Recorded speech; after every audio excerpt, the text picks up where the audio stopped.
So basically what it is the EXP for Half-Life 2, and you load this up, and here it is. It's all in the web view. There's like a million different things here for I love EXP. This is so awesome with all the tutorials just straight in the net view. Yeah, it's pretty cool. So you want to say what's going to happen with the eyes and stuff? So there's like this mod. There's basically a community link here. So this is all live over the web. So as things start to change, some of the right. As for example, Dominic right now is working on a little app, QC Eyes, that I'll show you later. He's working on integrating it straight into EXP. So when that becomes available, you can hook straight up to the XSI site, and you'll be off and running. Yeah, so it's kind of a mix of, a Valve and Softimage wiring stuff into here and setting up the whole. If you're new to XSI, there's all kinds of tutorials in here, Yeah. all kinds of things to get you started. So that's about it. So for this, now in general, what we're going to show, or what we've been showing all day today, is kind of a mix of how to set up XSI for EXP, a little bit of general stuff about XSI, how to set up a game pipeline, because it was a seminar here at GDC, and a little bit of very specific kind of cool stuff in Half-Life 2 that everyone's all buzzed about. So so before we get started, we should show our big diagram. Oh yeah, our little flow chart. The flow chart. We didn't have the flow chart, but yeah, well, we filled in some of it. Yeah. Did it for a bit. So someone said we needed a flow chart, so here you go. We're missing some flow. Yeah. Okay, so flow chart. So we got a good mouse cursor though. See, this mouse cursor is so much better than what we had during the demo. Okay, so we're up here. We're going to start here. EXP. These are some of the file formats that we work with at Valve, and I'll get into this stuff later. This is our model compiler, and this is QC Eyes, the app I was just talking about. That's really cool. HLMV is our model viewer. There's some flow there. And this is Face Poser, which I'll show a bit later, and that's our kind of cinematic sequence builder. That's amazing. Yeah, it's very cool stuff. But EXP. So we're going to start off here. We're in the top left corner. So we're going to go start off the EXP. Or in this case, I'm going to show some stuff in 3.5.1, just give you the whole lowdown on how these things work. So in the EXP version, it's the regular XSI. You can make anything. You can make environments. It's the same tools that we use at Valve, with just a few limits. Yeah, so there's a few limits. You can only do a character of 5,000 polygons.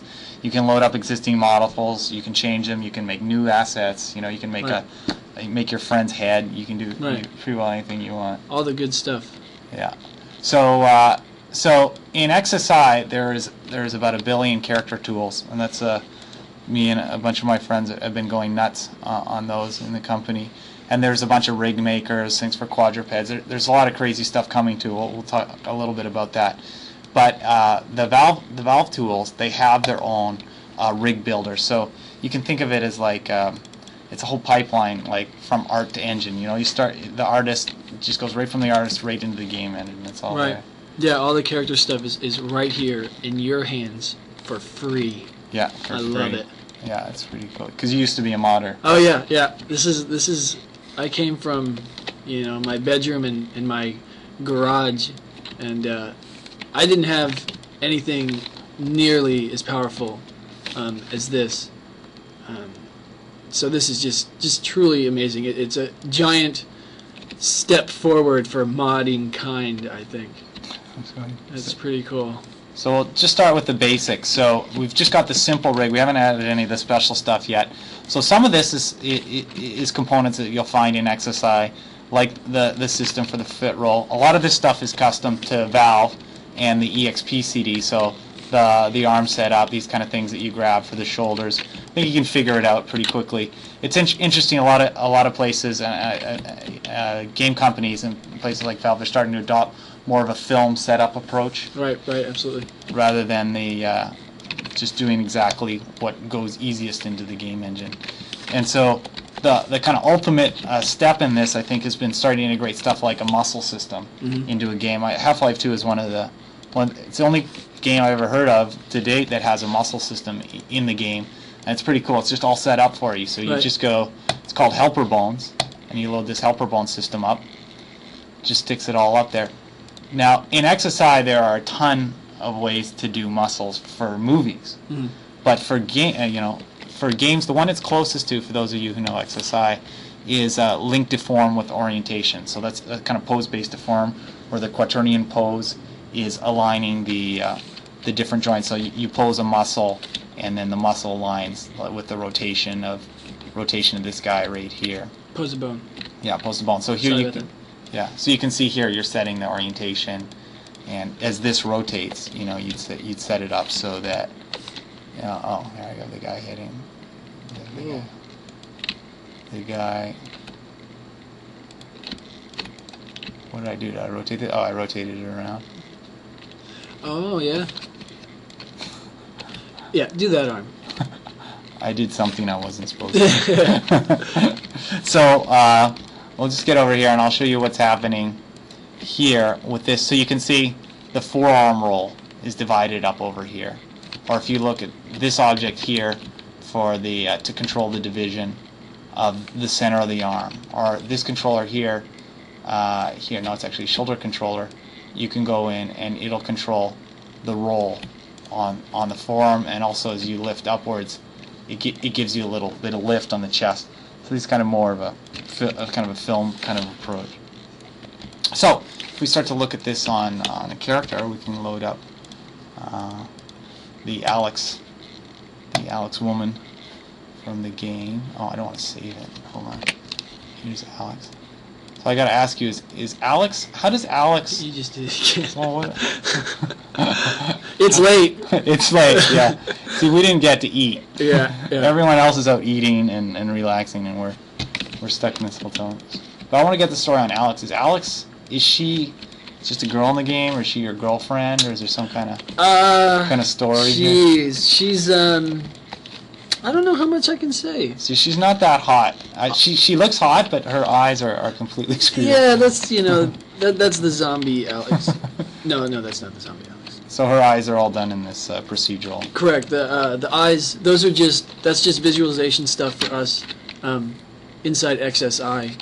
The eyes are all done procedurally with a shader in the engine, and we'll get to that in a bit. So this is pretty good. So this is the helper bones here that are setting up all the different bending on the leg and the kind of poses as the stuff like the arm twist, right? Yeah. And so the interesting thing is it's how they work with the game engine, right? Right. So what you're seeing here, the helper bones, when we export our model, we don't actually export these helper bones. We assign our vertices, we weight our vertices to them, but when we export, the exporter doesn't, or rather when we export our animations, the animations you don't need these helper bones here. It's all done in-game, real-time. Yeah, it's pretty cool. It's very cool. So we'll cover a bunch more stuff with that soon, but just in terms of weighting, it's cool too, because you can go and you can assign the weight to the individual helper bones. It's really easy in XSI. You've got this kind of brush that's changed with the mouse wheel. You want to assign a little more of this helper bone or this muscle here. You just kind of smooth that in there, or go pick another one, and bang, you're ready to go. So fast. Modify that, yeah. Yeah, it's so easy. And the other thing that's great too is if you want to do a lot of edits in XSI, if you want to go and change the topo, so if you want to just do kind of more simple mod stuff, if you start modifying geometry and just saying, I want to extrude this, or you see the weighting interpolates on everything. Right. You don't have to screw around and start over and make a new model and do all this crazy stuff. The textures, if you just want to just have some fun and play with it, the weighting is going to interpolate, so you don't have to waste a lot of time. Like a lot of more traditional pipelines with older 3D software, like SI3D. You'd have to scrap it. Yeah, you'd scrap it. You'd start over. You'd write some crazy script. Yep. It's just all working for you. So I just want to comment for a bit, like on the general system behind behind helper bones, or behind, if let's say you're doing your own game engine, you're hardcore. What does that entail? Tell me, Mike. What does that entail? So this is my little world, my little nerd world here. And so for those this is too much, just bear with me. It'll stop in a second. So so what you can do, XSI has this whole like visual programming language called scripted operators. So back in the days of Jurassic Park, I think we were the first to add an expression language to a 3D package.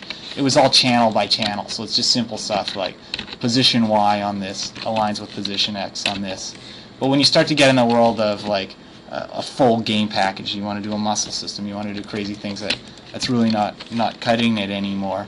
And so things like hooking up the entire global transform is important. So I can take this guy over here, I can hook up to the other global transform, and I'm in JavaScript. Oh, like great. Yay. Yeah, I do everything in JavaScript. And why do you do everything in JavaScript? Because it's better to go to C++. So a lot of stuff we do, my team, we're compiling it. It has to go to C++. So the API is the same in both. But you can use Python, Perl, VB. Good stuff. Yeah, transform equals, so into.value.transform. So I just hook up here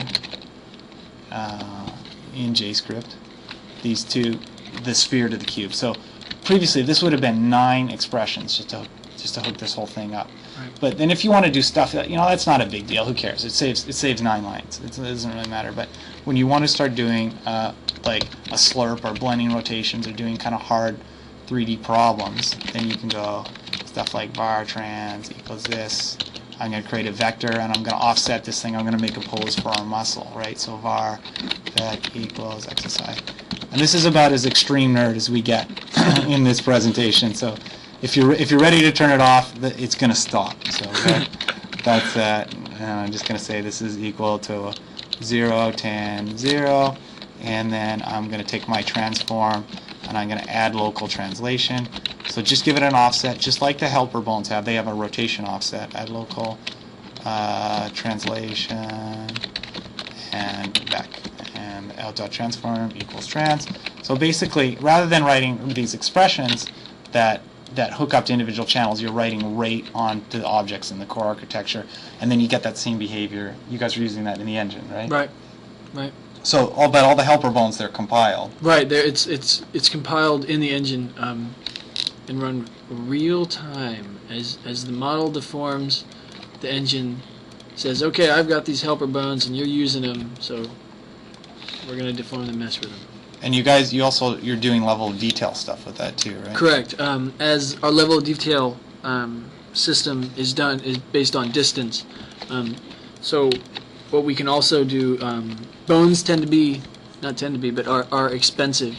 The more you have, the more it's going to cost you. So as you LOD down, the whole idea behind level of detail is to increase performance, because as the character gets farther and farther away, you don't need to see a billion polys anymore. You can still get across the same message with much fewer. So at the same time, we're reducing the helper. We're removing as many bones as we can and still achieving the same effect. But for a student or someone who doesn't care about this stuff, it's just basically you got a muscle system. Right. I mean, it's in there, done already, right for you. You just turn it on, envelope to it, and you're golden. Okay, so let's look at some more characters in here. Let's go look at the antline. This is one of my favorite characters, or at least from what I've got to see. I know there's lots of secrets ready to come, but this guy is crazy. Can I just show him coming out of one? Where does he come out of that hole? Blue. I don't know. Let's see. What do we got here? I don't know. You're scrolling so fast. Okay, here comes charge. I don't know. Bug bait. I don't think so. Isn't there a hole in him? Maybe. No. Okay, well we won't show that, but there's some really hot animation in there. Some really hot things happening. So we'll just show some of the basics. So we'll pull this up on the animation mixer here, and let's go load this up, and we'll go to all the presets. So these are all the animations on this character. So there's a ton of them, right? Right. So do you get these if you're using an EXP and Half-Life, and I want to use this thing, but I want my friend's head on there? Right. Can I do that? When the SDK comes out, it'll be full of all kinds of good stuff like this. Okay. Presets and yeah, I think presets as far as animation goes are the big bonus. Yeah. Yeah. Okay, so I like this guy. Okay, so here's a attack sequence of this character. Oh, switch back into. Okay, so here he comes. So what are we gonna blend? What's a good one? I don't know. What do you think? What about fly attack? Fly attack all. Okay. We are just. Oh, that's crazy. Ooh. He's gonna impale someone there. You're gonna have to move your time slider there. Okay. This is cool. Uh-oh. That's really big. Wow. Oh, okay, that's not so good. What about that creep one? Yeah, creep is good. Creep Okay. worked. Digging? Digging might have. Digging. But he doesn't come out in dig. Do creep. What is digging though? Oh, that is cool. There you go. I like that. It's cool. Okay, so we'll do creep, and let's take the creep motion, and okay, so he's moving forward here, and so he's all. So one of the things, I guess later we're going to show all the motion blending system in Half-Life and in the game engine, right? Right. But those mirror pretty well with XSL. Oh, absolutely. The animation mixer, which has been around for how long now? Like 5 years or something. That was our big idea at the beginning. Right. Yeah. I mean, this is a perfect development tool for us. So we can make our little our sequences, and then we can previs all our gestures and poses right in XSI without having to do a lot of double work with Half-Life, the face poser. So it's great. So let's go on to what was I going to do? I was going to show ghosting. So there's a lot in the animation mixing workflow. So you can see some of the controls for this character. If we want to go in here and we want to start to do some more serious editing, rather than just doing like a simple crossfader stuff. Let's say we want to look at both of these at the same time. Uh-huh. It's just a matter of turning on ghosting. Where is it? Ghosting. And then bang, you can see both clips together. Like if this guy, say he's way over there, and that's when I want to blend it. So you can see the relationships between the different things. So there are all kinds of crazy ways you can do this. You know, you can add extra hierarchy and all these nulls and. Yeah, what a mess. Yeah. This is so much cleaner. Yeah.